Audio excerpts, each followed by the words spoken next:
Hello. I don't know if you can hear me.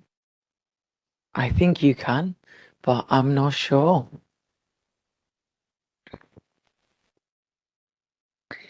Okay. Well, how are you?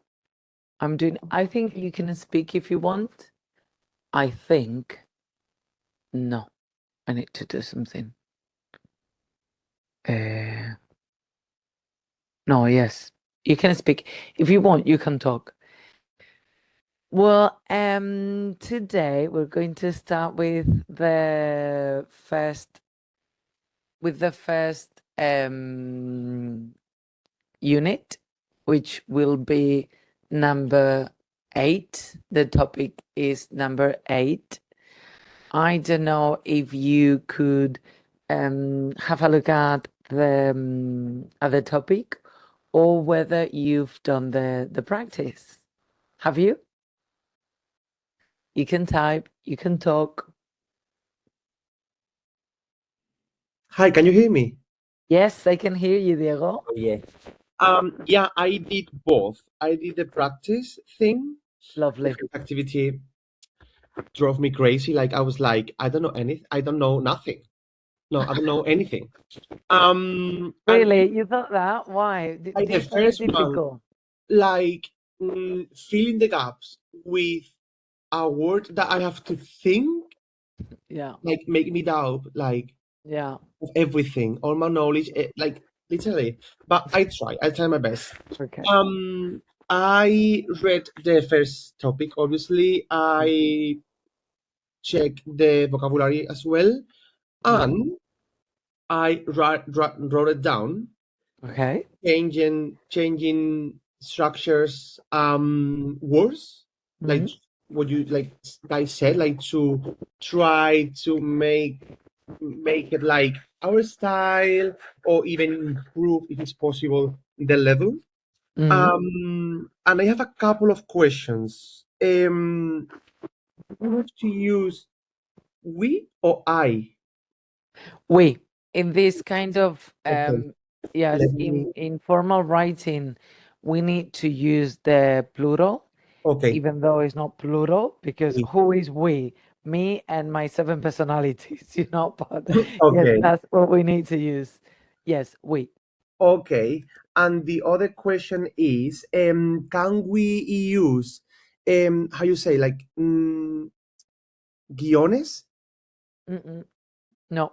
But I mean, the guion that I mean is, do you have the topic in front of you?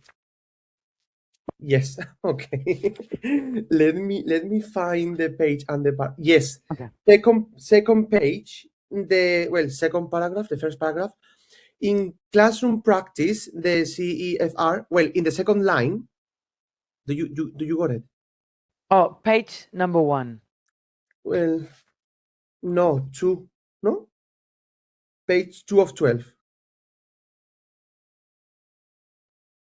In the introduction. Yes, well, before the introduction, in Okay. classroom practice, the CEFR, that paragraph. Why am I so lost? Oh, yes, yeah. No, Yes, yeah, yes, yeah, you got it? yeah. So in the second line said, Yes. involves more than just grammar and vocabulary, and then that kind of guion. Yeah, that's it's called a hyphen, and that yes, because it's part of the language. It's part of, The if you want, translation. yes. So in that case, yes. What you can't do would be something. Like I will in, show you. Do you know, in page 1, 2, 3, 4, 5, when we talk about here repetition, yeah. etc., that's that you can't do that. So what about, like, what can I do then? Like just You need to write it like a like a a paragraph. like a paragraph. Yeah. Okay, But that's we decided to do it like that because it's easier for you to study. no. Obviously, I mean, I appreciate that, but I wanted to know. Just in, obviously, I mean, No, yeah. obviously, And what's the next? actually, also the index, depending on the comunidad Uh-huh. and depending on the year, you can write it or not. Okay. So you will leave it like that, and if you can't, you would have to say first, we would like to introduce the topic, then we will talk about, discuss, and we will explain what it is, blah, blah, blah. Okay, okay. Two more things. In topic implication, Yes. we have to fill the gaps. I know that the last one is, I mean, in my case, Andalucía. But what is the first two? The first two would be the Escuela Oficial de Idiomas. El primer hueco, Escuela Oficial de Yes, Idiomas. Escuela Oficial de Idiomas. And the second would be the place where Granada, Almería. Where the exam is taking part. Yeah. Okay, in my But you case. don't have to write that if you don't want to. I mean, it's fine. It's just to know it, just in case, in the exam I remember and I do it. Yeah. Yeah. So it's Escuela Oficial de Idiomas that I would write. The problem with that is that Escuela Oficial de Idiomas is so unique. We don't have this in any other country. There Okay. are other places that you can take language classes, of course, but nothing funded by the government. So I don't like to translate it because It's institution. yeah, because you're translating something that only exists here, and I feel I'm in two minds there. So I don't know what I would do there. I would say I would say language of School of Languages. The Yeah. School of Languages? Yeah.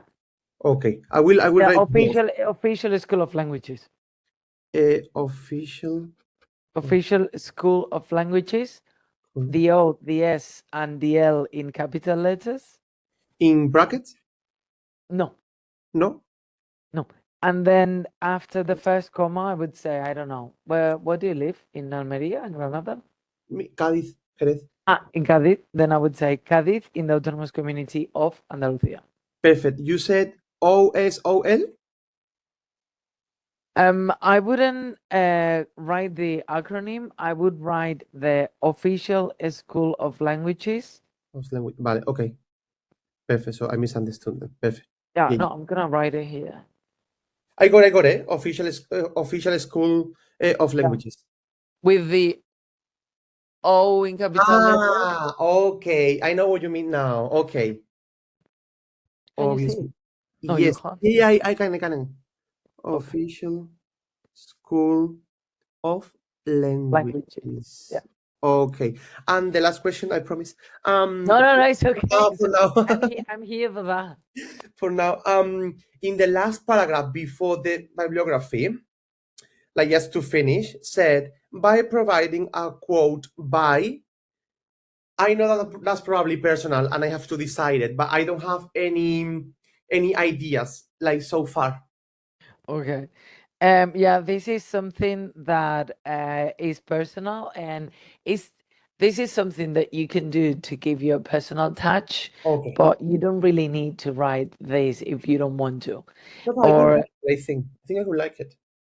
That's Then maybe you, and this is not something you need to know now, as in now, but maybe after having studied like the whole topic, you say, okay, maybe I can read a little bit more about this or about that, and then provide a quote.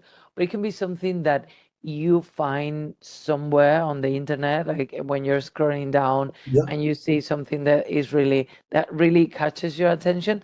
In this case, that it has to do with discourse analysis.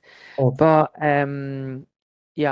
so it's something like very personal, and maybe if something comes up, you can ask us if that would be appropriate. Yeah, absolutely. Like I was thinking, like when you said, well, you guys said, let me know if you need anything. You mean in the class, or we can send you an email as well? We've got an email. Yeah. The email is. I think everything is on the Campus Virtual.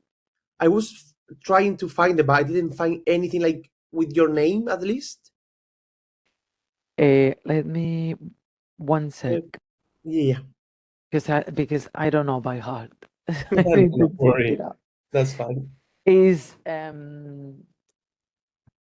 the thing is you can't read it, right? If I write Yeah. here, I can see you like in 4K, okay. in high definition. English, Uh-huh. what? English. EOI at EOI at. epOnline Uh-huh. dot es. Can you see? Okay. I was trying to find any email with your name Yeah, or, like or Alicia.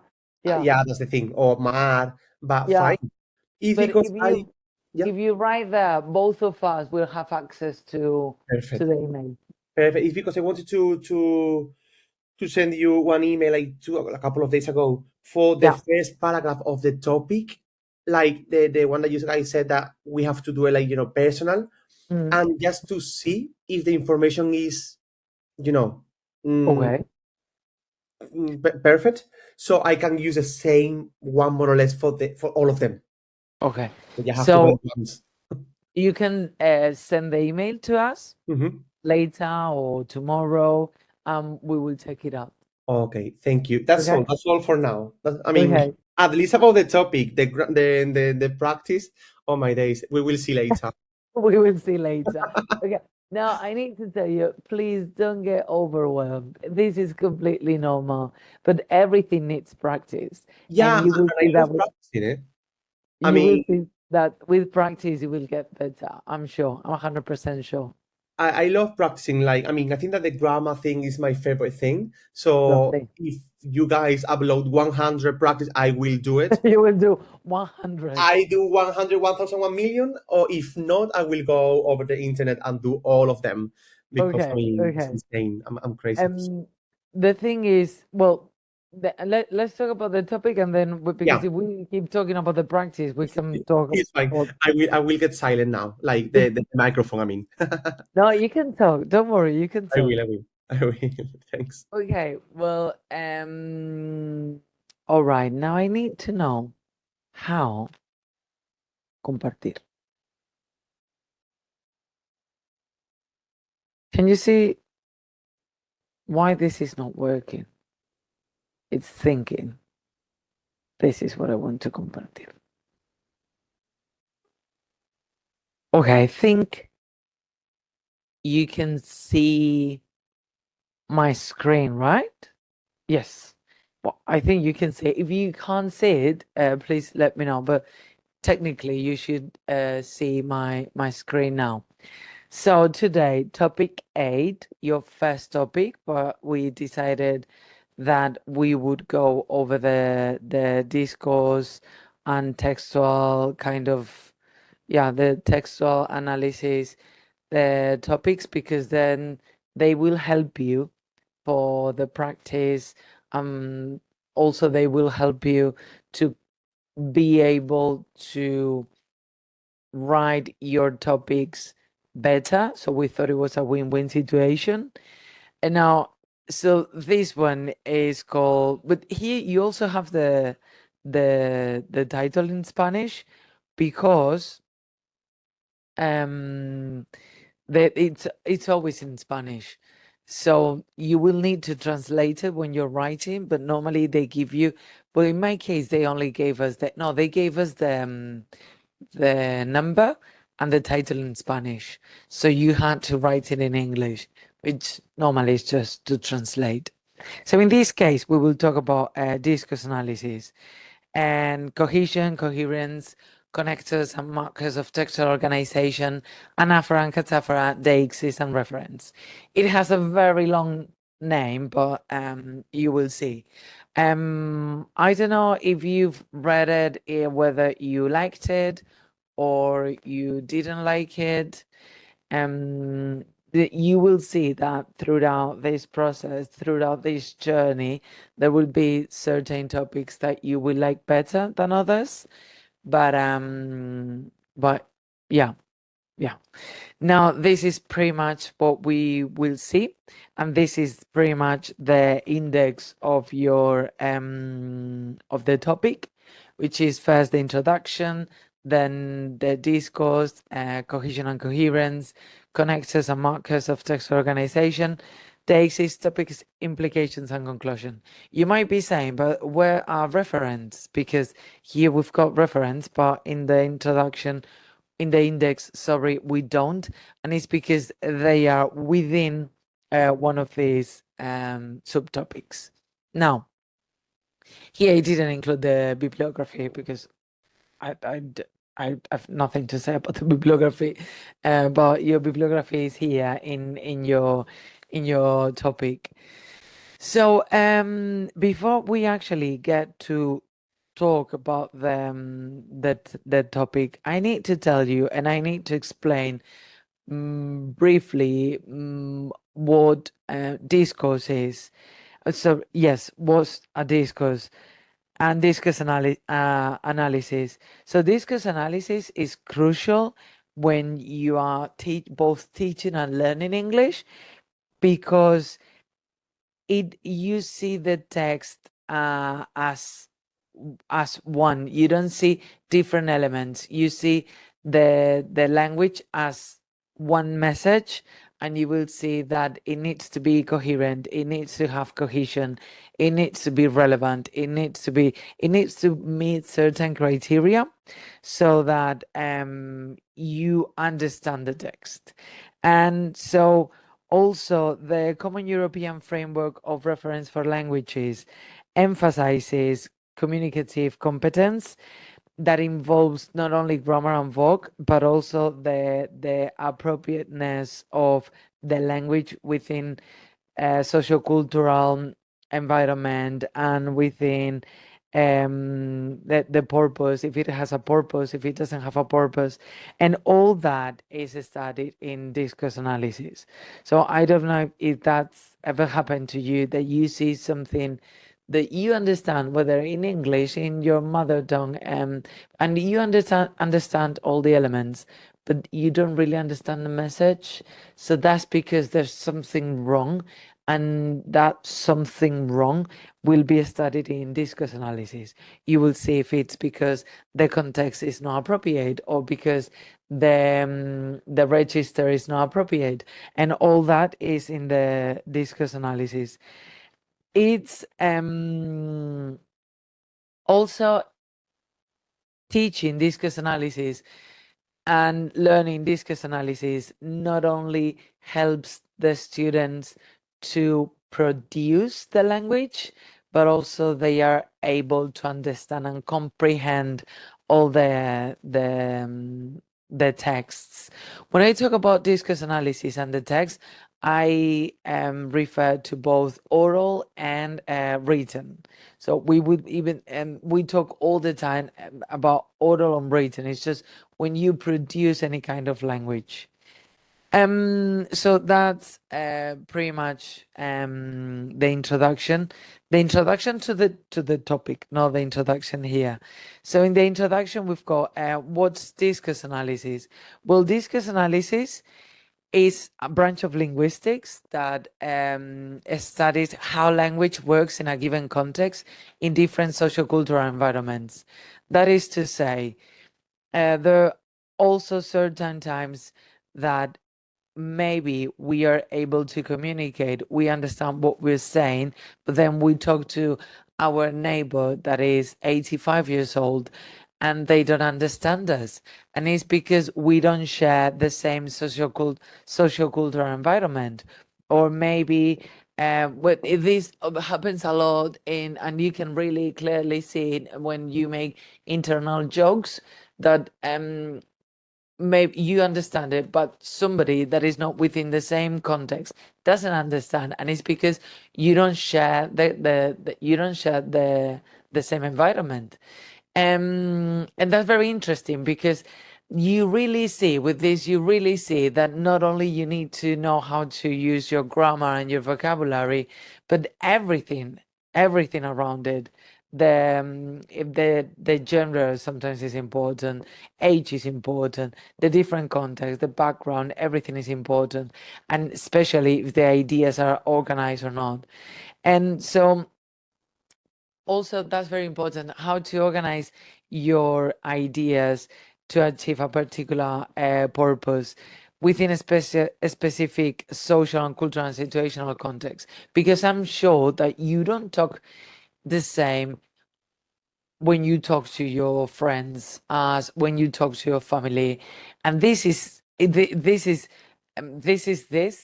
that we change and we vary the language depending on many different things. And now, well, here in there are certain key concepts if you really want to understand discourse and discourse analysis, which is cohesion, coherence, connexes, and discourse markers, and also reference. And this is where I said that even though it wasn't it's not part like one point, it's everywhere really. Anaphora, cataphora, and deixis. Now, is it clear what we refer as discourse analysis? Would you be able to explain somebody what the discourse analysis studies or does, the branch of linguistics? Would you be able to explain what it is after what I've just said?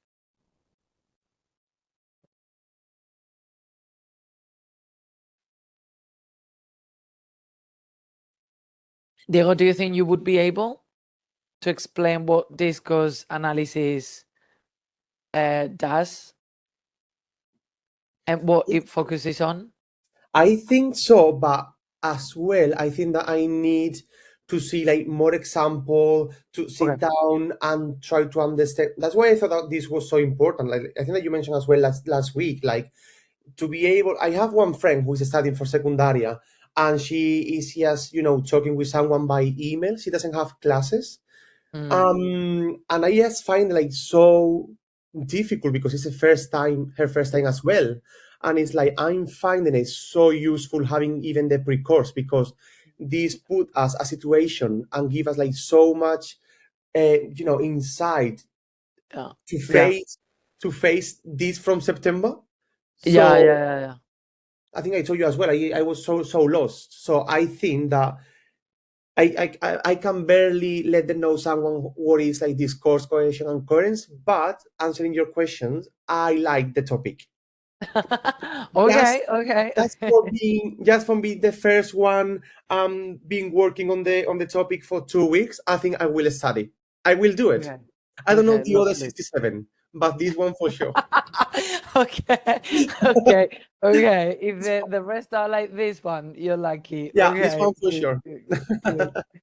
Okay. Let's see if after the session you're more capable or able to explain what discourse analysis does and the linguistic branch. Okay. Yeah. Well, moving on to I wanted to mention something about this because in the topic you've got number 1 introduction and then all the text, number 2 discourse, blah blah blah, number 3 cohesion and coherence, blah blah blah. Now remember that you can't write any kind of marks, and that would be seen as a mark. So here we've written before every point, we've written the transition that we think would be good, but you need to imagine that what it's in bold, that it says to period discourse, that shouldn't, you can't write that. So in this case, a transition would be something very similar to having reviewed what discourse analysis focuses on. We will now move on to discourse and its features. Something like that would be enough as a transition. Here in this case, today, we will see several transitions, but only today. The rest of the days, I can just write them and we just go over them so that you remember you can't write the number 2 period discourse. Okay, so now, what's discourse? So we not everything is a discourse. So the text or the text needs to fulfill a number of criteria to be considered a discourse, because sometimes we just have a mere words put together, but that's not discourse. So what criteria is it that that need to be fulfilled? Well, there are 7 criteria. The text needs to be coherent. So there needs to be coherence. It needs to it needs to be a logical and semantic unit of a text. You can't be talking about how to write, how that you can't be talking about doing the groceries and suddenly and out of nowhere change the topic and talk about how to operate a heart. You can't, because it's not coherent. However good the grammar and the vocabulary is, if the text is not coherent, it's not a text as such. It's just random words put together and random ideas put together, but it needs to be coherent. So the readers and the listeners need to know and need to follow the different ideas, and because it's coherent. Now, also, it needs to be, there needs to be, but the coherence can be logical or chronological or casual or thematic, but there needs to be some coherence. Also, there needs to be cohesion, that because otherwise you get lost in the ideas. Cohesion and coherence, we will say it later, they're quite interchangeably, and sometimes you don't really know what the limit is, but at the same time they're different. So there needs to be some cohesion, because otherwise you don't follow the ideas, and again, it's not a discourse, it's just ideas put together, but it's not a discourse because it's not coherent, it doesn't have any cohesion, and you get lost. Sometimes, I don't know if you've ever had the feeling that you're reading something and you've got lost. Normally, if that happens, it's because the text lacks coherence and cohesion. That happens a lot with the students at EOI, that you're reading something or you're listening to them and suddenly you say, I'm lost. I really don't know what this person is saying. And it's because it lacks coherence and cohesion. Normally it's because it lacks coherence and cohesion. That's why it's so important to teach this in class and work this in class, because then even if the grammar is very good, the vocabulary is very good, but the coherence elements and the cohesion elements are not there, they will be not understood. So communication doesn't happen, and frustration comes. But if the grammar is okay or okayish and the vocabulary is okayish, but the text per se has coherence and cohesion, you really understand the student or the speaker. Now, it needs also, another of the criteria is contextual embeddedness. Now, what's that? It means that the people, the audience that receives all the information, understands what is being said and everything makes sense in the context. For example, imagine I now call my mom and I start talking about this. That's not contextual embeddedness, because she would say, Ali, I really don't know what you're talking about. So that's not contextual embeddedness. Also, contextual embeddedness is when, if you, let's say, can I talk about Harry Potter? I really don't love Harry Potter, but because I think it's a reference everybody understands. So if out of nowhere people start talking about wizards and magic and spells, I would say, okay, I don't really understand anything. But if it's within a context that happens, you really understand what's going on. Do you know what I mean? So or if I talk about, let's say it's a story set in the 16th century and suddenly we talk about phones or internet, that's not contextual embeddedness, because it doesn't make any sense. And so we need to be aware of the particular social, cultural, and situational context. And I think that's really important. And I think that the example of science fiction is really easy to understand, because we really understand, okay, yes, this person was flying because they can fly. But if suddenly it's a love story that happens in the 21st century and you see somebody flying, you would say, okay, is this a dream? You're lost. So yeah, contextual embeddedness, really important for pragmatic meaning. And yeah, now, intentionality and acceptability. These, even though they're separate, they're very, they are connected and they're complemented. So intentionality, every single discourse has an intention. The intention can be communicative.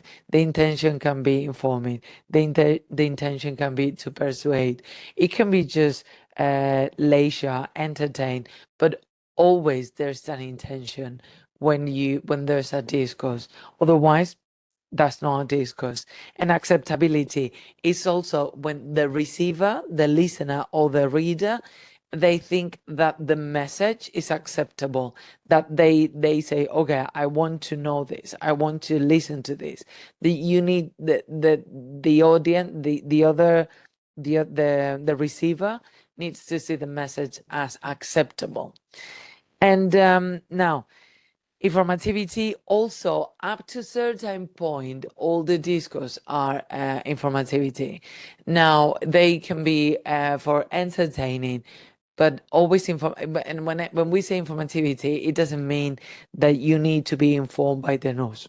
No, it's just informativity up to a certain point, because all the communication has a kind of informativity base. Now, and intertextuality is also very related to informativity and to the rest, really, which is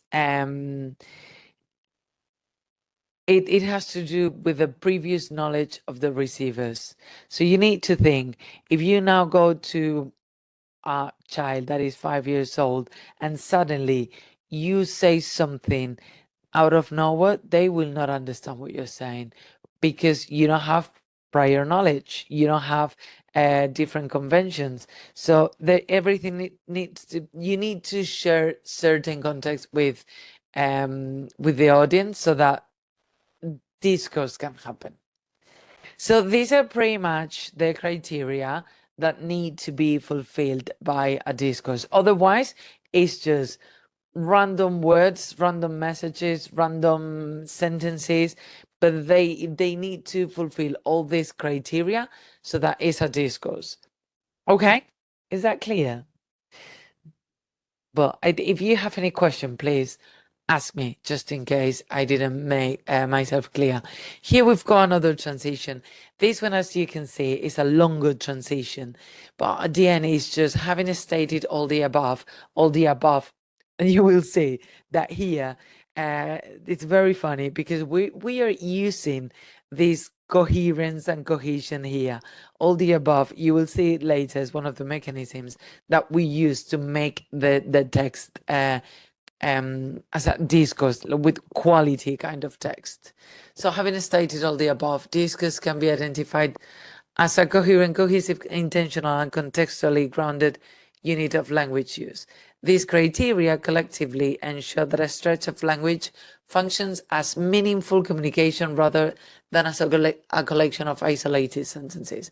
And this is what I said earlier. If the text is not understood as discourse, it's just isolated sentences, but not discourse. We will now move on to a more concise description of cohesion and coherence. Now here I want, we Mars said this the other day, but you need to remember that we don't use contractions when writing a formal email. And also, and it has to do with one of Diego's question, is we use the plural we, even though it's just, as I said, me and my 7 other personalities. Now, We will now move on to cohesion and coherence. We will see what cohesion and coherence are, and also we will see how the different elements of both cohesion and coherence. Now, I said earlier that they're closely interconnected, but at the same time, and sometimes you would say, what's the line? There's a very thin line, but they're not the same. Otherwise, we wouldn't have to. But yeah, but it really, as I said earlier, when you see a text and you don't really understand, you say, okay, I understand the grammar, I understand the vocab, but I don't really understand the ideas. It's because cohesion and coherence are not adequate enough. Now, what are cohesion and coherence? This is pretty much what I've said. Cohesion and coherence are closely interconnected concepts that together account for how a text or spoken interaction functions as a meaningful and unified whole. While they operate at different levels of discourse, they're mutually supportive and cannot be fully understood in isolation. This is a bit complex to understand, but yeah. Now, we will start with cohesion. Cohesion refers to the explicit linguistic resources that create formal links within a text. Cohesion is traditionally divided into grammatical and lexical cohesion, following the influential framework proposed by Halliday and Hassan. This is just pretty much what we said, that you will see the different elements, the grammatical and lexical cohesion. Grammatical cohesion, we have reference. Now, it's not here in the PowerPoint, but it's here in your notes, what I'm going to say, just in case you have it in front of you. So we have anaphoric reference. It's not here, right? No. What have I just done? Okay, so anaphoric reference, cataphoric reference, and exophoric reference. Anaphoric reference is when we have something in the text that refers that something has already been mentioned, saying John went to the park. John went to the park. He enjoyed it. He is anaphoric reference for John. Also, anaphoric reference can be normally are pronouns. The students are extremely pleased with the course. They like it. That they is the student. So that's anaphoric reference. Now, this is, well, I will continue with the rest. Cataphoric reference is when it refers to something that hasn't been mentioned. Needless to say that anaphoric reference in English, I would say up to a certain point is much more common, but there's certain moments in which cataphoric reference is very common. For example, it was believed that the students liked the course, that it is a cataphoric reference, because we haven't said the rest before, but we say it was believed that the students liked the course. So that it is what is said later. So that's why I say is, because you would say, why would you say, what would you refer to something that hasn't been said already? I mean, it makes communication more difficult, but there are certain, especially in English, there are certain cases in which it's common. And also here in your notes, you have one example which says, although he was tired, John continued working. That's also pretty normal. Now, an exophoric reference, it refers to the shared knowledge. For example, if you're reading a text and the text takes for granted that you understand the context. For example, if I say, remember, this is not only textual, I mean, written is also spoken. If I say, yeah, that's what we do here, you need to understand, and that's exophoric reference, that here which also has to do with the eitic element that we will talk later, needs to be shared by the audience. Otherwise, you would say, where is here? If you just out of nowhere read a very random text, that's how we do it here. Well, first of all, who is we? Secondly, what is do? I mean, what are you doing? And secondly, where is here? So that's a very good example of how you need to have a shared knowledge. So otherwise you're lost. Now, well, if you don't have questions, I would just continue. But you remember, you can ask me any question. Now, reference ellipsis is when the omission of elements, normally the omission of subjects. For example, I like dancing and driving. I'm not saying many things. I don't have to say I like dancing and I like driving, because it would be redundant. So ellipsis is kind of cohesion for cohesion, grammar cohesion. And substitution normally is with auxiliary verbs, with pronouns. For example, you replace one word for another one already mentioned word for another one. As I say, normally pronouns, and normally auxiliary verbs. And of course, now if you say, I don't like chocolate, but my boyfriend does, that does is both an anaphoric reference as well as a substitution. So you can have, you don't need to be, if it's anaphoric, it can't be ellipsis, it can't be, no, it may meet different categories. Yeah, definitely. Now also we have a conjunction, which is addition, contrast, and that is with linkers. And but that conjunction, and that helps, that is in the category of grammatical cohesion.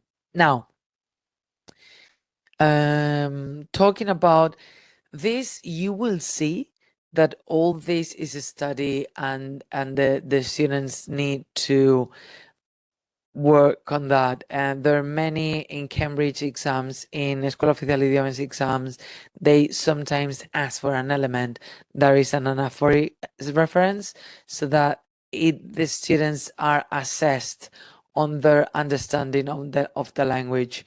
Because, and you will see sometimes also in your practice exam, in part 1 especially, they make sure that you understand the anaphora, cataphora. You're not lost in the language.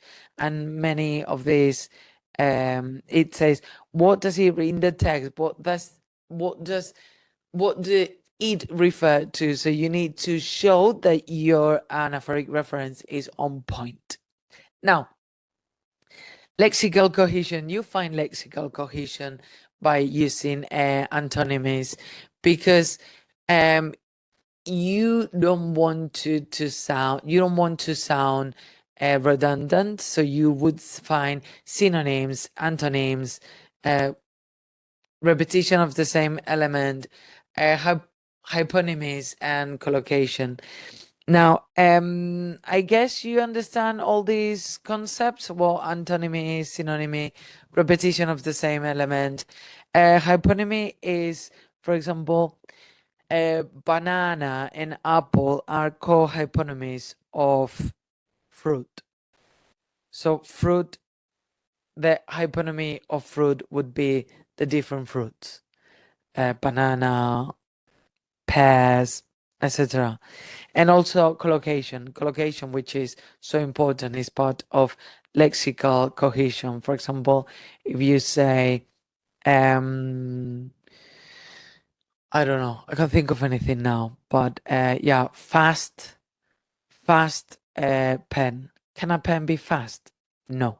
So that's a lexical cohesion. You need to, or if we want to go to higher levels, if you say I'm very starving. You can't say very starving. You need to say extremely starving. So that is that also influences the cohesion, and that every cohesion mistake makes the discourse less easy to be understood. Now, here we will now move on to coherence, in which coherence is the logical, consistent, and meaningful. It refers to the extent to which a text is perceived as logical, consistent, and meaningful by its audience. It emerges through the interaction between the text and its context, including shared knowledge, pragmatic expectations, and communicative purpose. Again, this might be very similar to cohesion, but you will see now that it's not really the same. So as before, here we've got grammatical cohesion and lexical cohesion. When we talk about coherence, there's not an agreed taxonomy, but it is largely interpretative and context dependent, meaning that's what I said is really important to share knowledge so that you understand what is being said. If you don't share any knowledge, you will not understand what is being said. And now imagine again, you suddenly arrive in a barrio in, let's say, in Chile, and they're talking about something and you don't really understand what they're saying, because they might be using a specific grammar to what they're saying. They might be talking about some context you don't know because it's another country. Even though it's the same language, you might not understand everything that is being said because you don't have this shared knowledge and this shared context. Now, even though it doesn't have an agreed taxonomy, it's often discussed in terms of thematic coherence, in which you need to know a little bit about the topic that is being discussed. Also, logical coherence. There needs to be any the text needs to be logical. For example, cause effect, contrast, conditions, all that. For example, conditionals are also they make the text coherent. Also, pragmatic coherence, it means if it's appropriate in the communicative situation. Pragmatic is everything that has to do with the environment in which you're talking or speaking. If the participants understand everything, if the purpose is okay. So it's the most social cultural aspect, pragmatic. And gender-based coherence also, that also has to do the text type or the gender. If suddenly it's not the same, if you're having a chat, if it's a chatty conversation with your friend, or if it's a serious meeting with your boss. So that's two different things. So imagine that now suddenly you go into a meeting with your boss, everything very important, very serious, and you start saying things that you would tell your friend. It would not be coherent, because you're not supposed to be saying that kind of things in that environment. So, or for example, or vice versa as well. If you're with your friend and then you start talking extremely serious, very formal register, you would say that's not coherent. Also, here the register has a lot to do with coherence, because as just the example I've just said, you can't be too serious if it's an informal context, and you can't be too informal if it's a serious context, and that makes also the coherence. So we would say that okay, I don't want to say that yet. We would say that even though cohesion and coherence are complementary, that they're different, they're complementary. It's very difficult to understand to say the text is coherent, but it doesn't have any cohesion, or the text has very good cohesion, but it's not coherent. It would be very, very crazy cases in which you could say that. So it's normally they go along. Now, so in sum, cohesion provides the linguistic framework through which coherence can be realized, while coherence represents the interpretative outcome of effective discourse organization. So here, I think this sentence, I would just go through it again, just in case, because I think it sums perfectly what we want to say. So cohesion provides the linguistic framework so that coherence can take place. If you don't have this cohesion, coherence can't take place. But at the same time, if you don't have coherence, you can't have a discourse organization because you don't have coherence. I don't know if I'm making myself understood. Do you understand what I'm trying to explain? To see that it needs to be very well organized so that it's coherent, but it needs to be coherent in order to be very well organized. Do you see what I mean? Well, I hope you do. If you don't say anything, I would assume that you understand. Now, here there is another transition. Remember, this is just something that, oh, here, I wanted to mention, there are two typos here. When I was preparing it, but I didn't want to change it and upload it again, just in case you had, and just ignore it, just in case you had already printed it or started reading it. Here in this transition is having those concepts clarified. We will now move on to connectors and markers of text organization, because when I read it, I say connector and makers of text organization, and I said no, there's typo. Connectors and markers. Now, here, what are connectors and markers? This, what I'm going to explain, is what helps cohesion and coherence to happen. So connectors and markers help the text to be coherent and to be cohesion to happen. Now, they are fundamental linguistic devices that facilitate the structuring and interpretation of discourse by signaling relationship between ideas, guiding the reader or listener through a text, whether it's oral or written. That's what I said before, that we're talking about oral written, not because we say text is only written. It's text is everything. So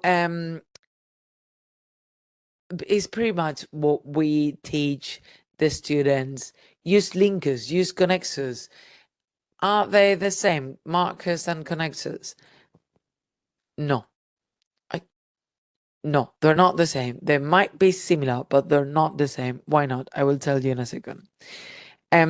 So the fact that we tell students to use linkers and marks, linkers and connectors and markers so much is because without them, the text doesn't make sense. And if the text doesn't make sense, we don't communicate. And at the end of the day, what we want is to communicate in another language. That's why connectors and markers are so important, because they're like facilitators for communication.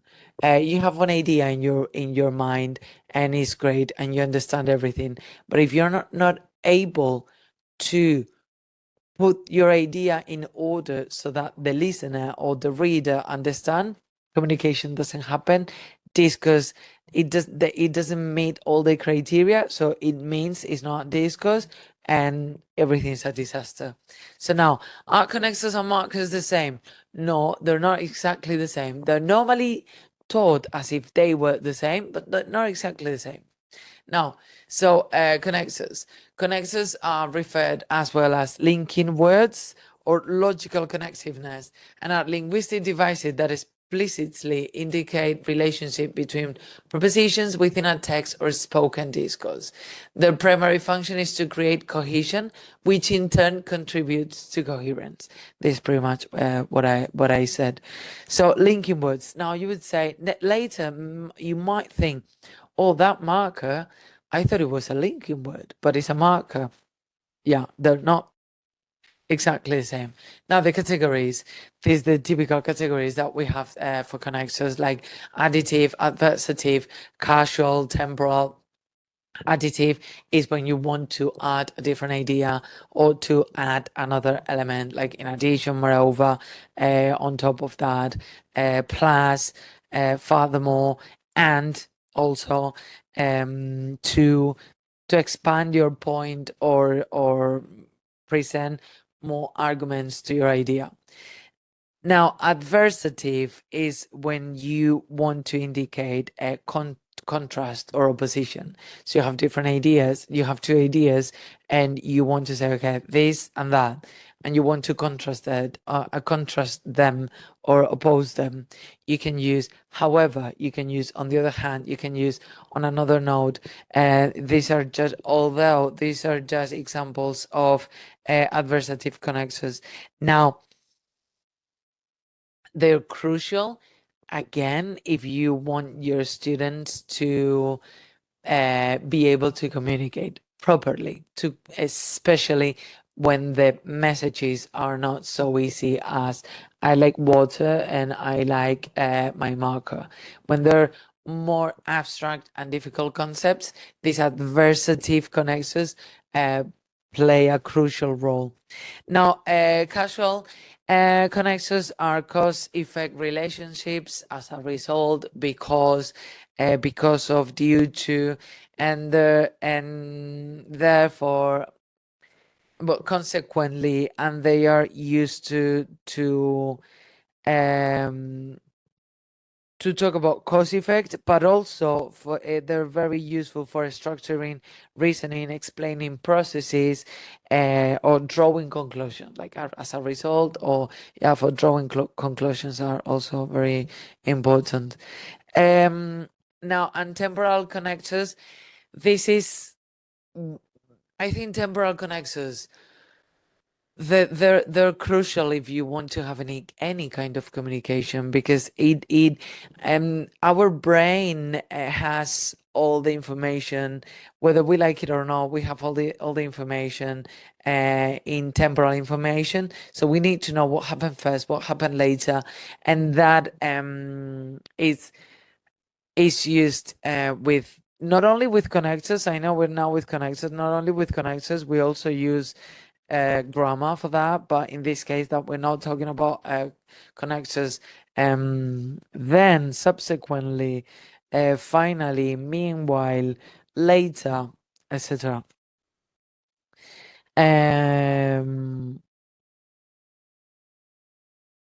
Okay, now we will move on to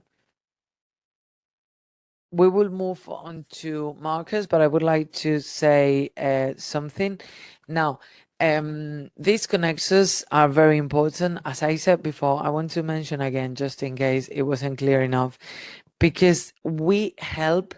As I said before, you might have a very good idea, but if you're not able to express it, and you have your grammar and you have the concept there, but if you're not able to express it appropriately, the audience get lost. So what do we do in order for the audience not get lost? We use connectors, we use linkers, so we structure our ideas more clear, and they can understand the ideas better and the text and your idea better, especially again if they are abstract ideas that you need to say, well, and as a result, or if you're explaining something complex to your friends, or even if you're explaining the Oposiciones process to somebody that is out of this kind of world in which, because even for us, that is something so common is in our daily life and our daily basis. if we try to explain all the concurso oposición process, if we don't use any kind of connexes, I can tell you 100% they would be completely lost. So they're very, very useful. Now, and what are markers on the other hand? Well, connexes go to the detail. They help you to organize the ideas within a text, but markers are in a bigger scope. For example, they are well, I'm just going to read because it's here. Operate at a global level of discourse, providing a structural guidance that allows readers or listeners to follow the development of a text. Text organization markers indicate the macrostructure of a text, highlighting how sections are introduced, developed, and concluded. They help readers understand the hierarchical relationship between sections. And that's something that's something that it might be easier now to understand. So it's the macrostructure, how it is organized. So first we've got the introduction. Imagine now you want to explain this process, or concurso oposición to somebody. You need an introduction, and then you need the body, and then you need the conclusion. And if you don't have this introduction, the body and the conclusion, people are lost. If you don't have the connectors within the introduction, you have several segments of the language, which are sentences, and they need to be linked with linkers. You see what I mean? So linkers help you organize ideas more in the detail, but the markers are in the global scope. And there are several categories, which are lexical markers to begin with in this section, as discussed above. In conclusion, and this is where I said that we in the transitions, having a stated blah blah blah above, so we are using markers so that the whole text makes sense as such. And also we have non-lexical markers, which are the paragraphing, heading, subheading, numbering, bullet points, typographical cues. So this is when we read, for example, you're teaching how to write an essay and you're telling them it needs to be divided into different paragraphs. So you're talking about textual organization markers and not lexical markers. But then if you teach or you tell them, it would be better if you start the paragraph to begin with, or in this section, or as discussed above, you're teaching them lexical markers.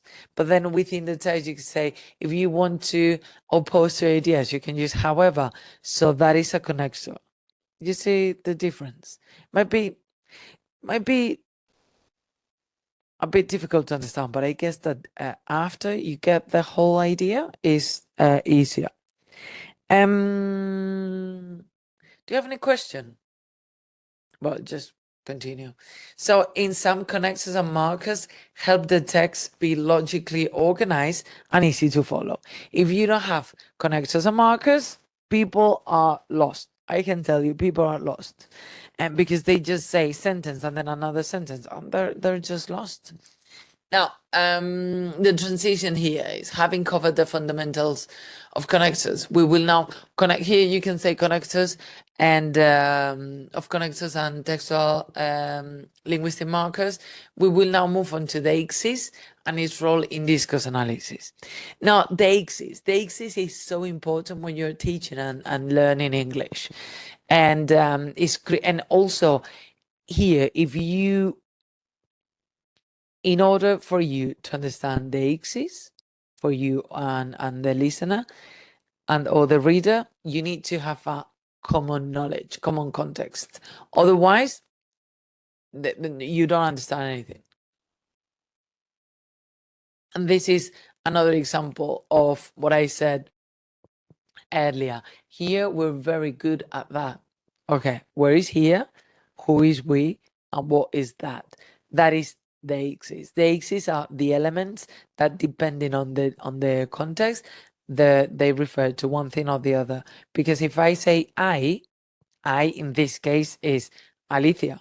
But if Diego says I is Diego. So it changes depending on the context. It changes depending on what you are, who you are, or what you're talking about. That's why, well, just talking is the linguistic phenomenon whereby certain expressions rely on the context of the utterance to convey meaning. They exist in today's discourse in relation to the participants, time and place of the communicative event. So yeah, that's pretty much what I've said. Now, categories, we've got person and place. Person is what I said, it normally is pronouns. Who is me, who is she, and this always, and no, I'm not going to say always, but very frequently is assessed on English exams, so that it means that we need to teach it in our classroom. Who is she? Who is he? What is it? Or who is it? Or why do we use it?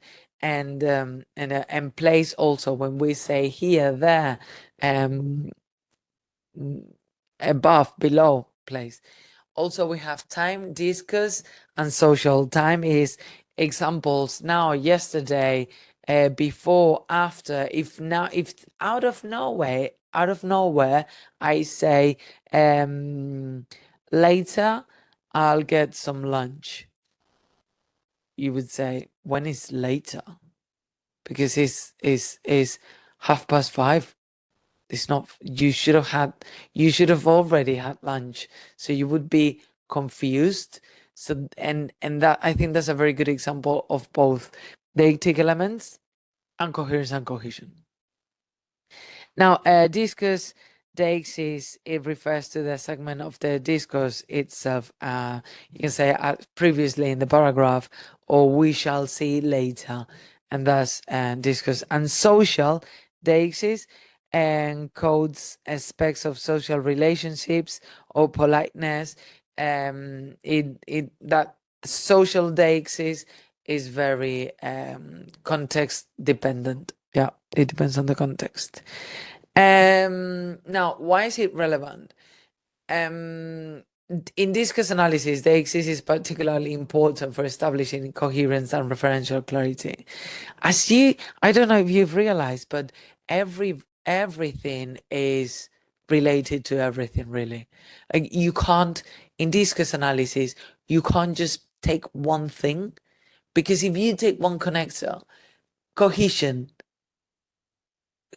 trembles, but coherence might tremble as well.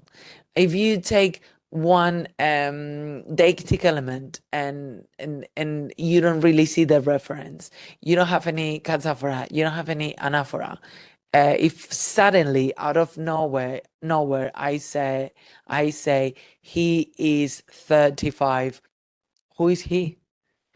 If you don't have any he, you're lost. So you see what I mean? So everything is equally important. Now, do you have any question before we move on to teaching topic implications? Or is it because I would like you to be a little bit active in the topic implications? Do you have any question? G, I don't know if it's Gemma, but Gemma, are you there? I don't know if it's Gemma the name. I'm so sorry, I'm gonna check if it's Gemma.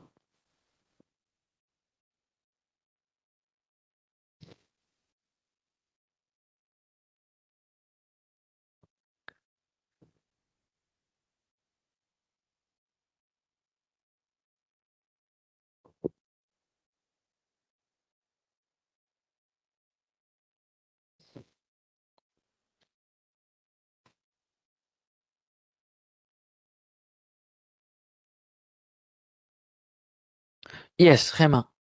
Gemma, I don't know if you can type or you can't type or you can't speak or you just prefer not to. It's okay. It's okay. Everything is okay.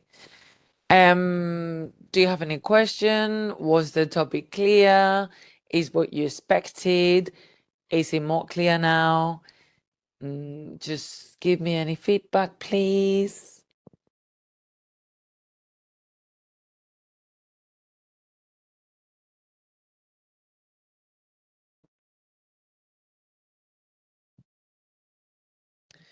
You can talk if you want. If not, I would continue.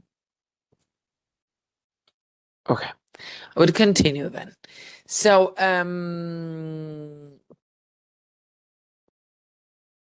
here in the topic implications, here you've got in your topic, you've got something as I imagine you've realized that we are constantly referring to the Common European Framework of Reference for languages constantly, because then the board, when they are reviewing your exam and marking your exam, they would realize that you know what you're talking about and you all the time have in mind the classes and the students.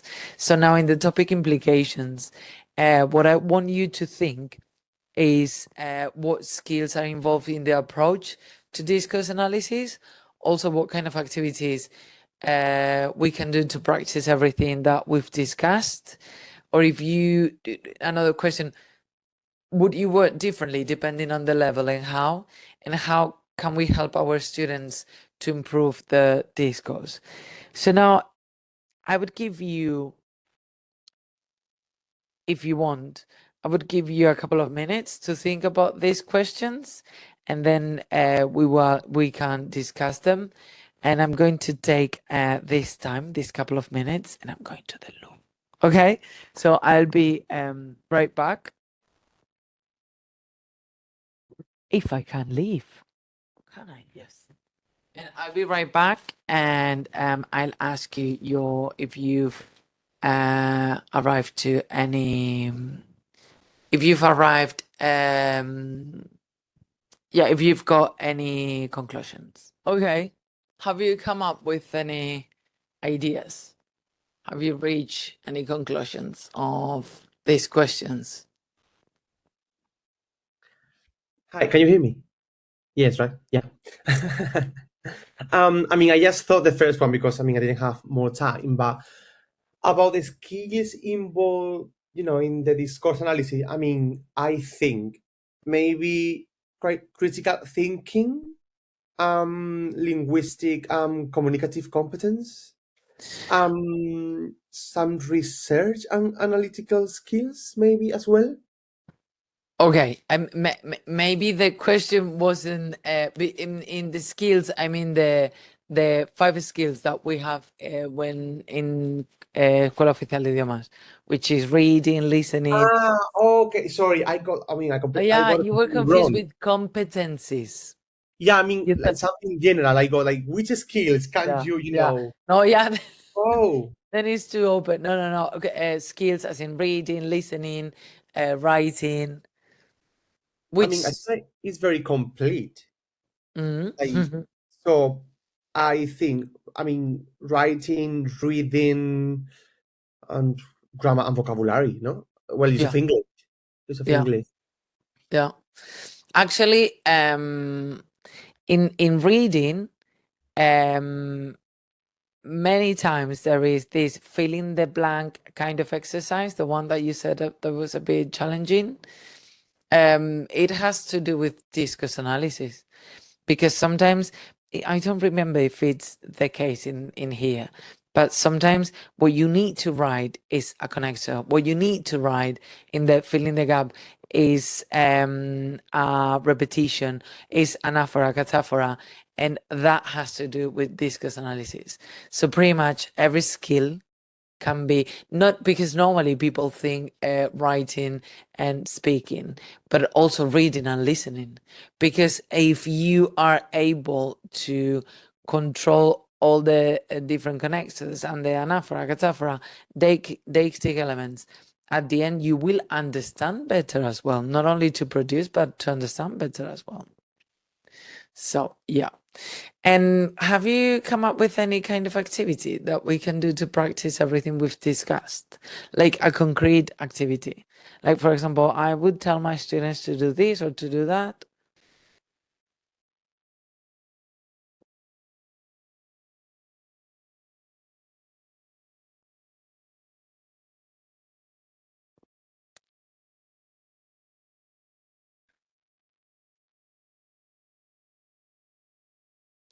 because there's a very interesting activity that I use a lot in class, which is if it depends on the level, because this question is, would you work differently? Yes, absolutely, because you require different things at different levels, and all that is followed in the Common European Framework of Reference for Languages. All that I'm saying. So, for example, you have for A2s, you have a text without any connectors, and you want them to use connectors so that the text has kind of a cohesion and then coherence. Or if you, for B2s, you provide them with a text with basic connectors and you want them to improve the quality of the text by using different connectors. Instead of but, maybe you can use however, you can use yet. And then, for example, in the C's, what you can do, for example, is to provide them with a text with a chunk of text, and they need to put and that has to do with markers of textual organization. I want you to, in this text, I want you to organize it in with the introduction, and then the body or different paragraphs, and then the conclusion. So I think this topic particularly is very interesting. Is very interested to be worked on in class. I mean, you can do a lot of things, and also you can work on grammar, because remember that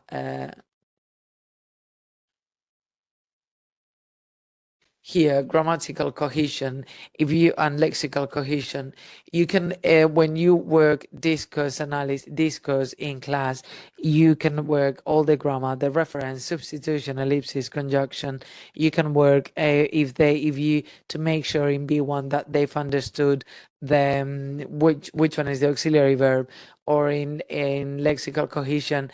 And because paraphrasing is also very important when you're reaching certain level at Cs especially, so you can tell them to paraphrase a sentence, how using lexical cohesion, using synonyms, repetition of the same element, and go on.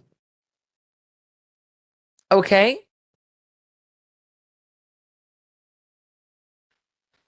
No, I think that's pretty much what we no. Here, this activity here is something that we will do, I think, always at the end of the topic, because I want you to think that these are very good topic implications, but I think the more personal, the better. So we will present something like that so that you can come up with good activities that you can add to your topic. Now, in conclusion, the study of discourse features such as cohesion, coherence, connectors, markers of textual organization, anaphora, cataphora, deixis, and reference is fundamental in the language acquisition environment, particularly within the framework of the Common European Framework of Reference for Languages, because it's in there. And mastery of these elements supports both written and spoken communication, facilitating logical organization, referential clarity, and interactional effectiveness. At the end here, what it says is that communication can happen. So we're finished with the first topic. Now, Diego, is that what you expected somehow, or are you disappointed? Yeah, absolutely. I even didn't was expecting the PowerPoint. I mean, it's kind of obvious, but I didn't even thought about it. I thought we just going through, like, reading together the topic. So it's even better. Oh, So lovely. yeah, I'm so happy. Lovely. Well, I'm happy that you're happy. Actually, I am, because I don't know. I'm just trying. I'm really. I know I've said this many times, but I'm just trying to provide what I didn't have when I studied. Because I said if somebody had explained me this, it would be much easier to Yeah, absolutely. study. Okay. Well, do you need a break? Do you need like 2-minute break, or we just can continue with the practice? I mean, obviously, in my opinion, we can continue, but I'm Okay. waiting the Amazon Deliver, yeah. deliver guy. So just in case you said Diego or any question and I'm, completely silent, it's It's because I'm downstairs, but I will yeah. come obviously. Well, thank you. Okay. Thank you for letting me know. And I will obviously rewatch the class after to see the first activity. Okay. Okay. This will be uploaded to your campus virtual in PDF, just in case. This could be, do you remember last week we talked about different studying techniques? So this could be something to go through the topic to say, okay, that's the index. I remember here what I would say here, what I would say there. So this would be also a tool for you to keep track of the topic once you've studied it or while you're studying it as well. Now, cerrar sesión. Why? I didn't want to cerrar sesión. Okay, we're going to stop. I'm going to stop sharing my screen. I don't know if I know how to. Detener. Very good. Yes. So I'm going to log in again. I don't know why it's closed.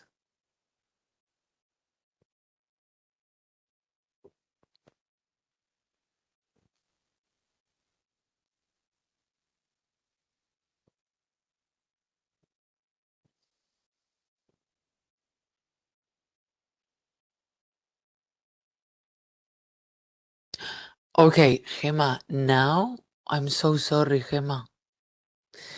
Now, oh my God, Gemma, I'm so sorry.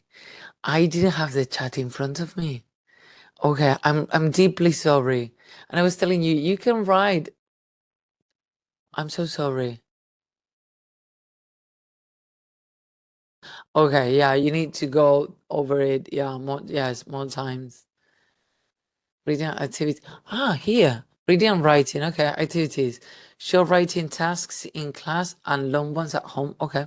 Maybe some real English documents such as articles and comment them in groups. Yeah, that's always a very good strategy to bring articles to class, because that also puts them in contact with real material, which is at the end of the day what we want. I'm feeling so bad, Gemma, that I didn't get to read the because I don't know why. I feel horrible. Level, of course, we must adapt the activities to our students' level. Yes, exactly.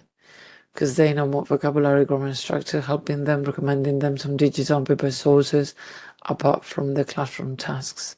Yeah, very good. We can continue, no problem. Don't worry, I'm writing because I don't have a Minecraft. Just answer your questions here. Lovely. I'm again, really, because you must have felt ignored. I'm deeply sorry. But everything you said is really interesting, Gemma. And did you do, Hamad, did you do please don't. I do. I can't help it. I do. Did you do the practice test? I'm trying to see if because I have lots of things here. I'm so sorry. I'm horrible. I'm a horrible teacher.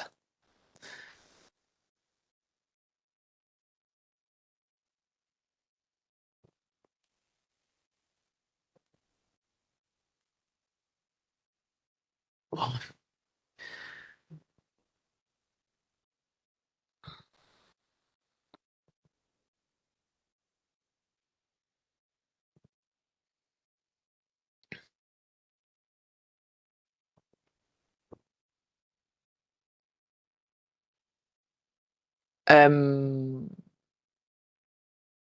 Give me one sec. I'm just getting this. It was ready, but I don't know why my email account suddenly decided to sign out. I don't know why.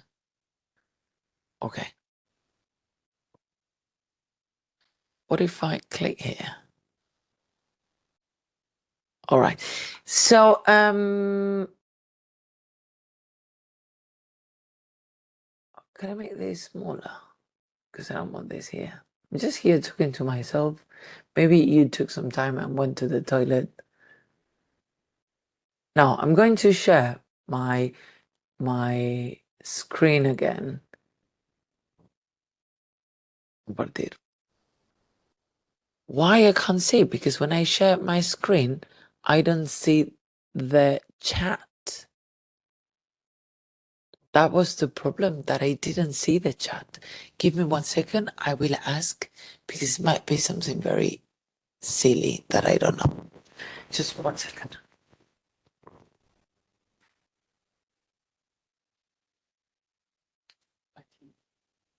No sé por qué no puedo ver el chat, pero sé que antes sí podía. Entonces tiene que ser algo que yo haya hecho mal.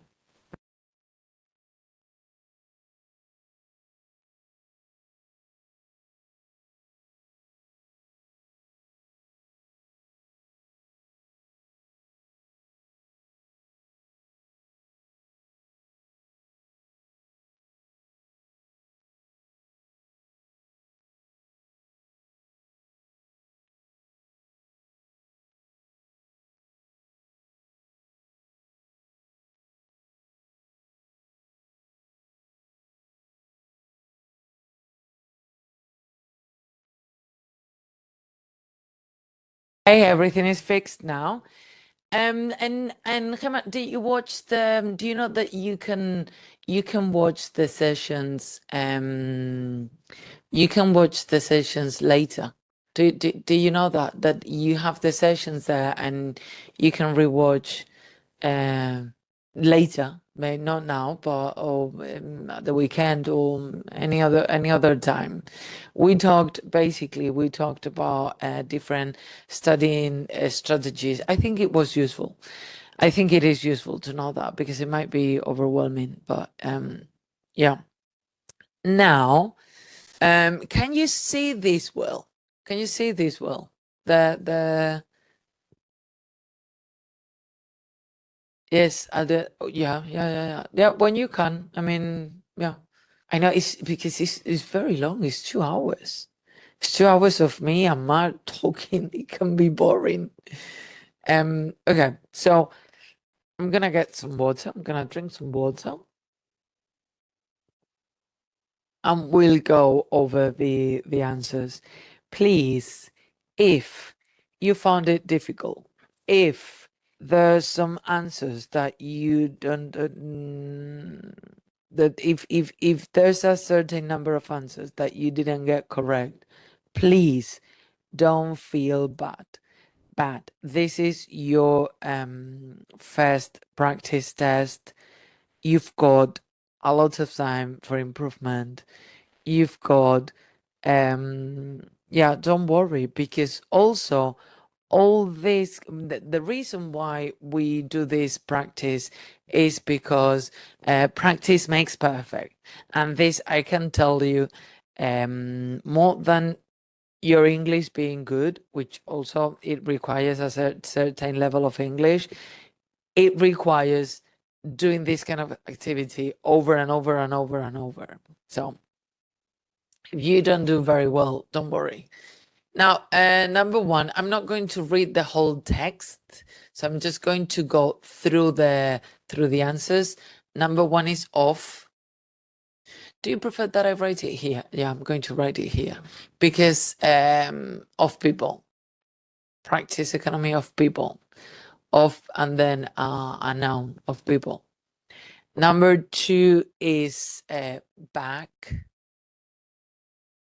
And here, the reason why is back is because pair back, well, this is in the past, but pair back is a fixed expression. It's it's a phrasal verb, and now it's the most common phrasal verb ever. No, it's not.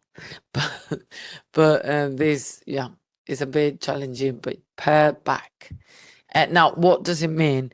It means reduce gradually. That's what it means, to reduce gradually. Now, number 3, working under. the quiet understanding that replacement would be swift and explanation unnecessary. Under. Number 4 is mask. That mask the physical cost borne by those whose labor remains indispensable. Now, why is it mask and it's not any other synonym? Because here in this text and this level, because the level that these exercises, the levels are C2. So mask is the word that better fits the whole text. When we talk about discourse analysis, so that it is coherent, it is coherent and it has cohesion. So if we don't use the word mask and we use another synonym that is not, that it doesn't imply the same meaning, it wouldn't be that coherent. That's the thing. Now, number 5 is to confirm one's own inadequacy. Yeah, here, to confirm. Here, I think it's just, yeah. Number 6 is to keep them. To keep the machinery of society turning, because it's just also fixed expression. To keep the machinery or to keep turning, it is to keep running, to keep turning is collocation. That's when we talked about collocation. I think I'm glad that we're doing this, that we've did the topic today, because now I can tell you why it is one and not the other, because collocation. Remember lexical coherence, so collocation. Now, number 7. Remember, if you need to stop me, do it. If you're afraid because when you write it takes longer, don't worry, because I can go back. Don't worry. If you need any explanation, please ask me. Number 7 is vital.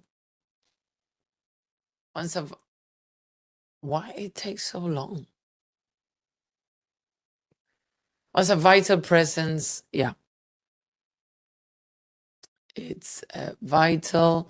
Number 8, it was a bit difficult.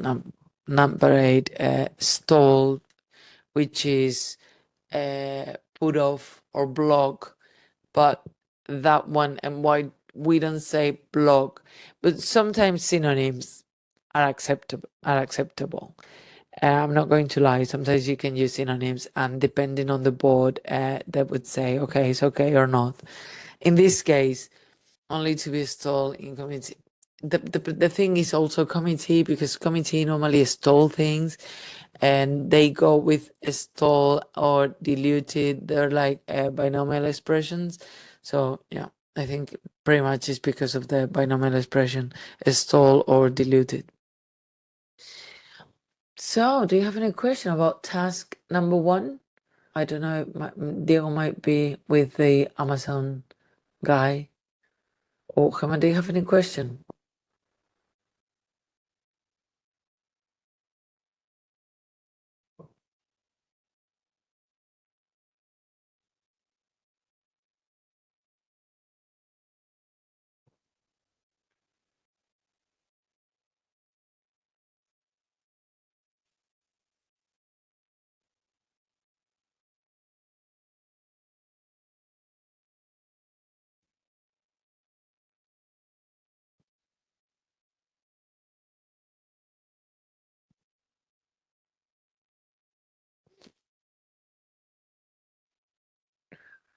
Oh, yes, absolutely. Absolutely. Oh, number 9. I forgot number 9. And remark upon. What I'm going to do is to write them here now, live, Is it big enough now? I can make it bigger. So number one, number one is off. I just cracked myself up. Number 2 is back. Number 3 is under. Number 4 is mask. Number 5 is confirm. Number 6 is keep. Wait.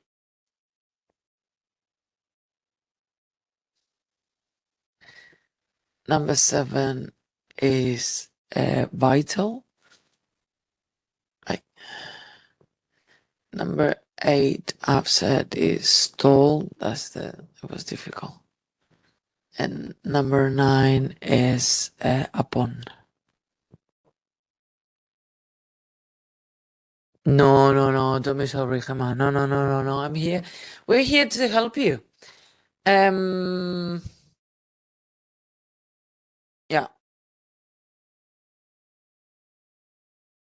So do you have any question about task 1? Or I just can continue?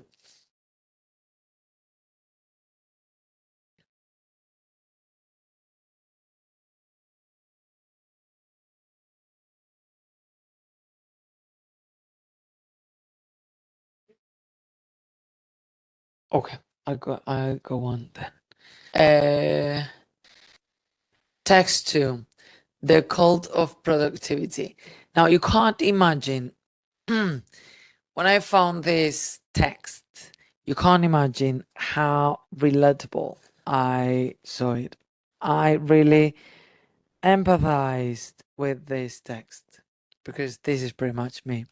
Now, distraction, number 1. And I think this text, because you're given the words, I find it easier. But now, one piece of advice. If you see, and in number 1, several could match, you say, okay, distraction and superficial and scarcity could go. I'm just making that up. Write them down, the 3 of them, and mostly don't get overwhelmed, because at the end you would be saying, okay, this one go here, this one goes here, and you will see everything more clear.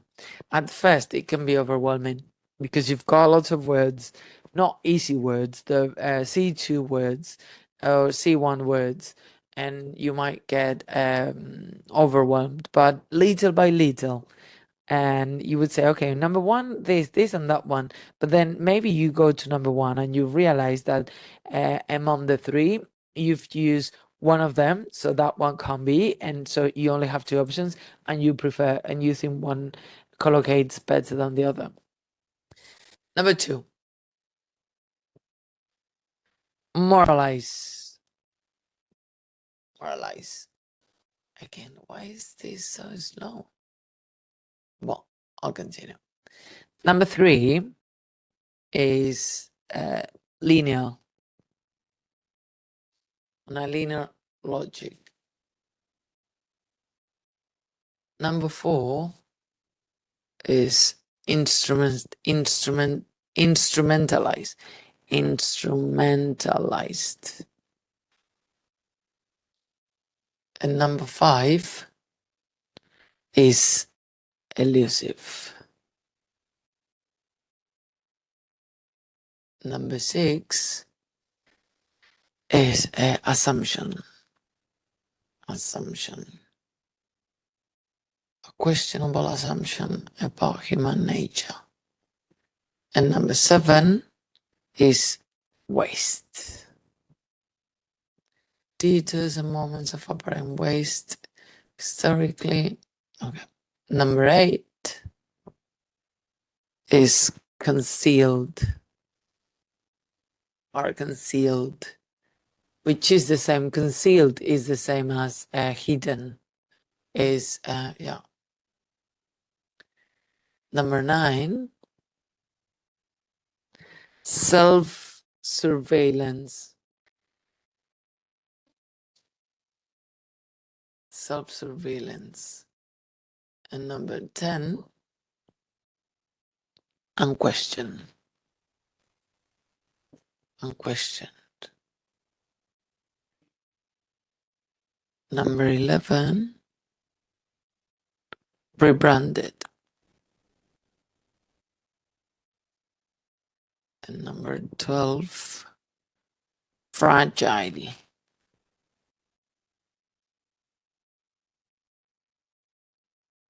Oh, it's not in bold. Okay. Number 13, inefficiency. Inefficiency. And number 14,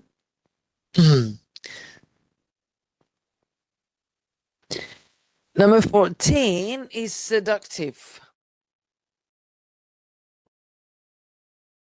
And number 15 is a myth. All right. How do you feel? Were you able to go through all the answers? I'm just going to write them here again.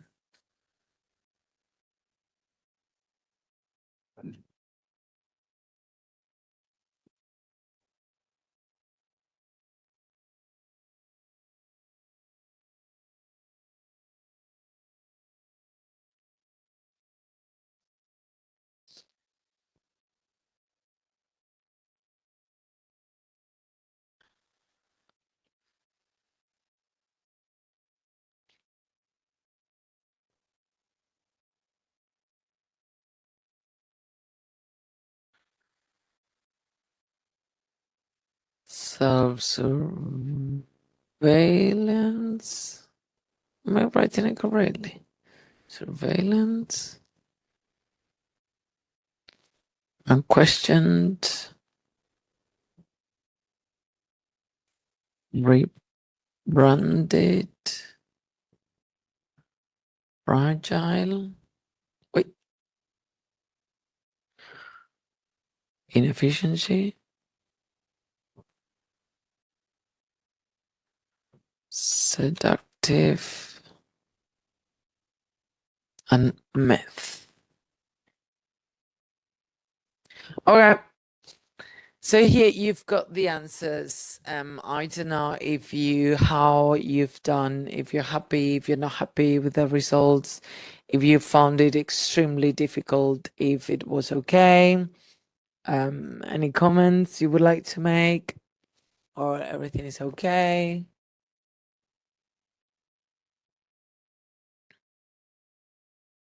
Or I just continue. Maybe this is small. It's way smaller than the other.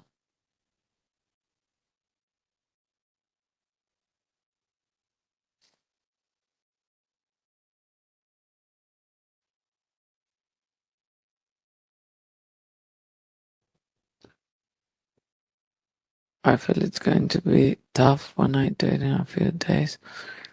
Don't do it from scratch. That's a very good idea. That's a very good idea, because that's how you'll double check if you could, because I'm sure there are certain words that you didn't know, and that's completely okay. That is completely okay. And so I think it's a lovely idea. Yeah.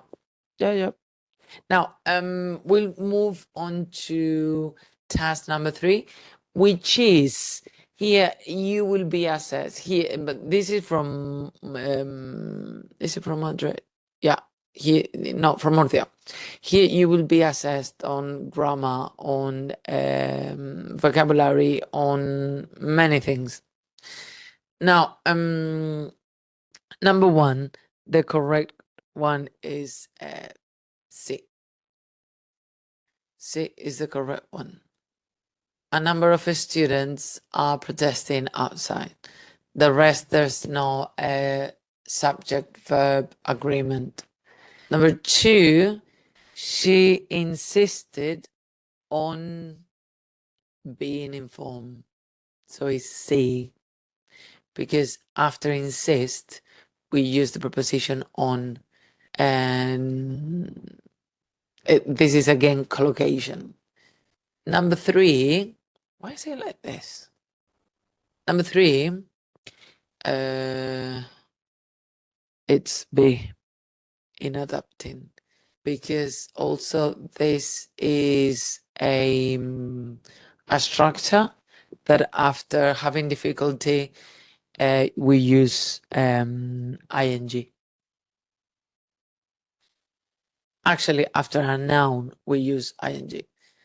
I regret to inform. Normally, regret is followed by ing, but in this case, is with to infinitive, because is you regret something that will happen in the future, that is about to happen actually, which is to inform you. And also, this regret doesn't mean I regret spending all my money on clothes. Is I regret to inform you is I'm sorry. It's basically to say I'm sorry. Number 5, it's B. Never had I imagined such a response. Are you familiar with inversions? Because I was thinking, well, we have a writing workshop, and in the writing workshop, I'm not sure when it is. I don't know, a Friday. But I was thinking we could or we should work on inversions a little bit, because that really enriches your writing. Number 6 is okay, I'm gonna go with this.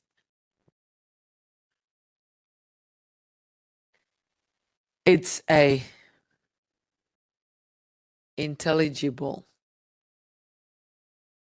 Normally, there's a very common mistake, which is legible, but it's intelligible.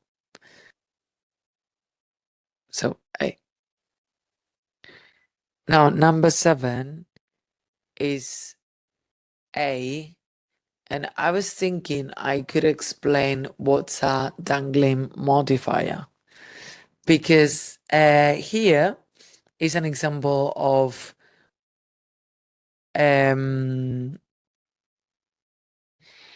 it's an example of did we talked about this? Let me refresh your memory.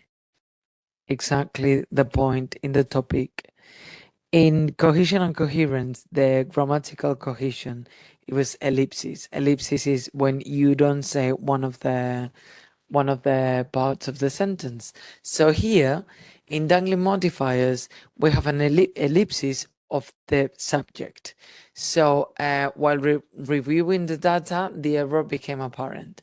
Now, while reviewing the data, it doesn't say here, but it would be normally, if you say these kind of sentences, that is the same subject. So while reviewing the data, the error became apparent. You can use this kind of a structure. Oh, page of the ellipsis. No, but it was just the ellipsis is on page 1, 2, 3, 4. It was on page 5. So in these kind of sentences, you can say that if you have the same subject. For example, gonna stop, and then I'm gonna show you a sentence.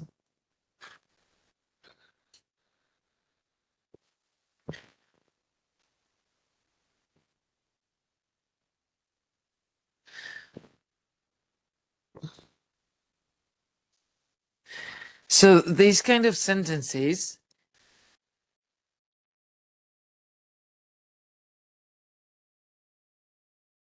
you can use this if you say, having lived here all my life, all my life, I can't imagine myself moving out. So you can say that because the subject in this sentence and the who has lived here all their life, I. So the subject of this sentence and the subject of this sentence is the same one. So you can say that. But sometimes there's this tendency of using this kind of a structure without the same subject, and that leads to confusion and to error. So that's why it's called the dangling modifier. Let me, if I know how to do this, I'm a pro now. Incredible how much I've improved. So here in this case that you've got, no, that's not what I wanted to do. Oh no, yes. So here, is it the same subject while reviewing the data, the error became apparent? No, because the error can't review the data. So that's why it's dangling modifier. Now, is it a mistake? If it makes communication not to happen, it's a mistake. But if communication can happen, it's not a mistake. But normally, these kind of sentences need to share the subject. Okay. Now, number 8 is A, despite. Well, this is very typical kind of mistake that many students say in despite of, but it's despite, but here you can't because it's in spite of. Number 9.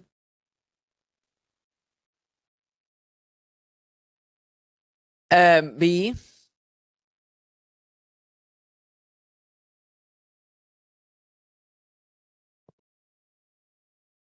Okay, I'm going to.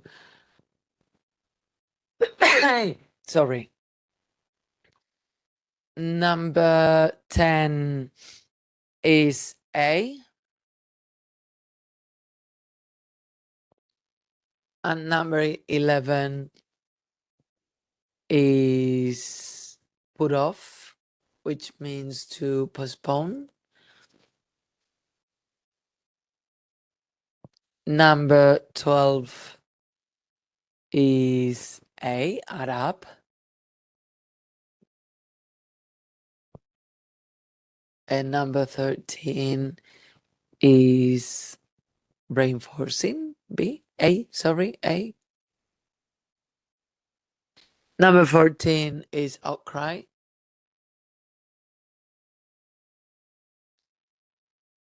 And number 15 is ability to grasp. Here, all of them are synonyms, but in this context, you can only use grasp. Going back to coherence and collocation, this one is the one that collocates better.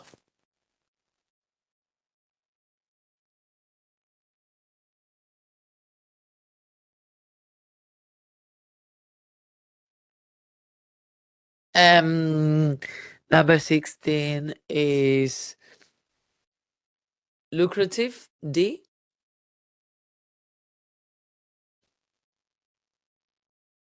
And number 17, I'm going to go back here because it's easier. Number 17 is respectfully, A. And number 18 is flimsy, which means very thin, not firm, and normally goes with evidence. Again, this is about collocation. And number 19 is delicate, because delicate collocates with stage. And number 20 is brains, because it's a fixed expression, the brains. We don't say the brain, we say the brains behind the reform. Now, which sentence is punctuated correctly? Now here, as you see, you have to, as you've seen, you have to know everything really. Now it's B.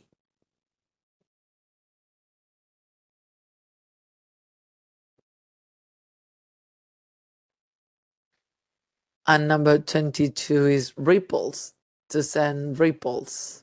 Because to send rivers exists, but it's normally when you're very afraid.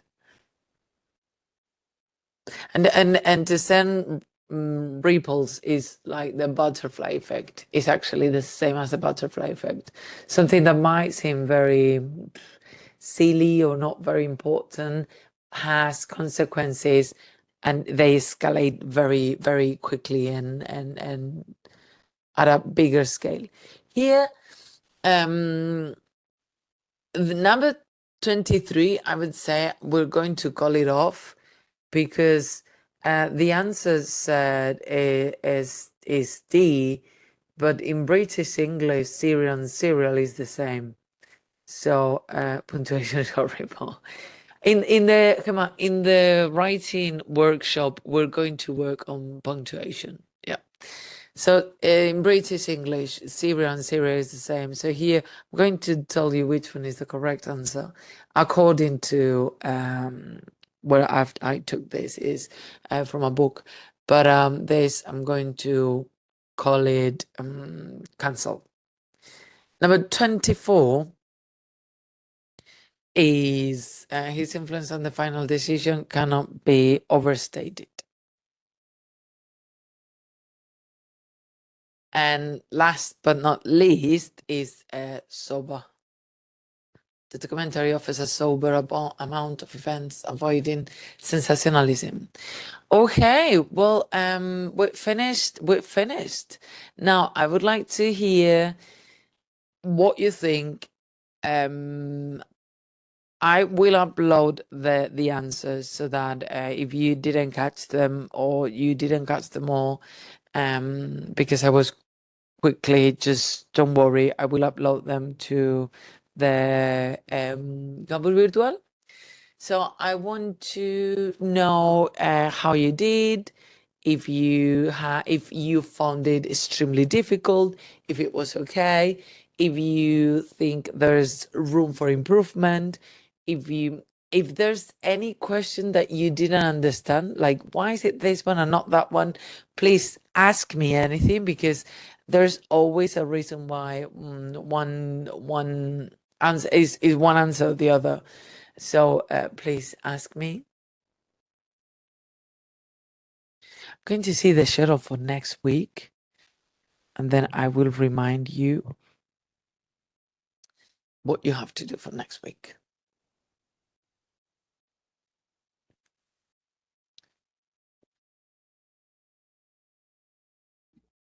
Hello.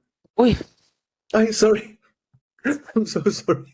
It's because you are using hello. the earphone, like the headphones, or Uh, like. no, it's because I don't know why suddenly the volume is so loud I'm and so sorry. I mean, no, I'm no, the no, no. worst. I mean, my heart is so like small, so I'm jumping all the time.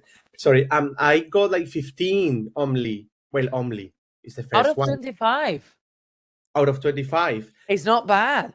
It's It's not. not bad. I It's mean, not obviously, bad. we have to take into account that I did all of them because obviously it's like practice. In the exam, maybe because I'm not that kind of person, I will probably leave some blank. Why? I mean, because this one has negative That one, punctuation. the okay, but not only okay. Let me see. This one you can be penalized. That's the thing. That's why. That's Yeah. why. Oh, you mean you got 15? No, but I don't think it's bad. But now you is your first test and you're practicing. Obviously, 15 is that's the 15 is a good thing. number. and answer your question, the one that I found more difficult are the one that are synonyms. So I just have to, obviously there is some room for improvement because I have to know how to use all of them. And what I'm gonna do now after this class is finished is, yeah, okay, now I got the ones that, I mean, I don't have all of them wrong, but so now I have the ones for that context, but I'm gonna check the context for the other ones. Okay. That's what I'm gonna do now. That's gonna be my homework. Yes. Yeah, that's Punishment. your homework. No, but The same. actually that's how you learn. That's how you improve everything. So So I'm happy that I obviously did some of them difficult ones, let's say correct, like inversion or dangling or punctuation. But was that clear? Was that thing yeah, clear? Okay. it was. And so yeah, that was my mark. Well, let me read Gemma's comment, but I prefer it that way. Of course, there's always room for improvement. The problem is there. It's time to do. Yeah, the way that I like the way. Oh, okay. Thank you, Gemma. Tell me, Diego. Tell me about the other two. Were you going to tell me something about the other? Yeah. No, so that was all. That was all. I think I got just the like I found more difficult the synonyms are synonyms near synonyms. Yeah, close synonyms. Close synonyms. Yeah. Yeah, and it's on purpose. It's on purpose because Obviously. you need to show, and there are so close synonyms that the nuances are such and the details, but yeah, you need That's to fine. show that and yeah, but That's with fine. work and practice, Yeah, we will get there. We will get there for sure. yeah, I'm sure that we will get there. So next week, sorry, I think that you were about to say that. Yeah. Next week is topic 9, I think. Next week is topic 9. And you will start with the introduction to the teaching plan. So next week, big things are happening. Next week, Mar will be here because now we're going to be switching. One day, I will be here. The other day, Mar will be here. And so topic 9. And then the introduction to the teaching plan. She will explain the teaching plan, and she will explain. Well, she's great at that, so she will explain many things. Okay. Now, I think I don't have anything else to say. And again, if for any case you don't have time to rewatch anything, if there's any case that you didn't watch the session, if you don't have time, don't feel bad, because I'm sure that if you don't have time, I mean, it's not because you didn't want to, it's because you didn't have time. So it's okay. Just try to do your best. And if for next week you weren't able to read topic 9, it's okay, because everything will be so well explained, like I did just now, that it's okay if you didn't read it in advance. Okay? Well, those are your homework for next day. It's just to read the topic 9. And also, I will upload the answers to the test 1. So I will say just task 1, blah, blah, blah, 2, blah, blah, blah. And that's pretty much. Don't worry about the writing related kind of questions, because I think we will see them during the workshop. Yeah, you're working. Oh, you're working. And do you like it? I didn't know you. No, I knew you were working because I read it in the survey. 20, and you are working full time. 24 hours is not enough. 24 hours is not enough for everything. And if you want to have a social life, if you want to go to the gym, if you have a partner and you want to spend time with them, 24 hours is not enough. But what can we do? Sometimes the other day I woke up at 5:30 in the morning to study French because I'm studying French. And my boyfriend, who wakes up normally at 6:30, asked me, "Are you really studying French?" And I said, "It's the only time. If I want to do everything, I need, oof." But you know, Gemma, everything pays off. I'm just telling you, everything pays off. So all the effort that you do now pays off. Now, if you don't have any other question, I will see you. I will see you in 2 weeks. I'm gonna tell you when I see you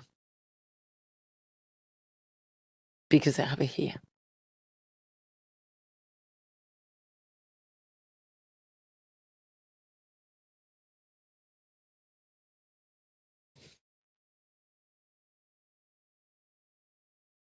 I will be back in 2 weeks. I will be back on March the 6th.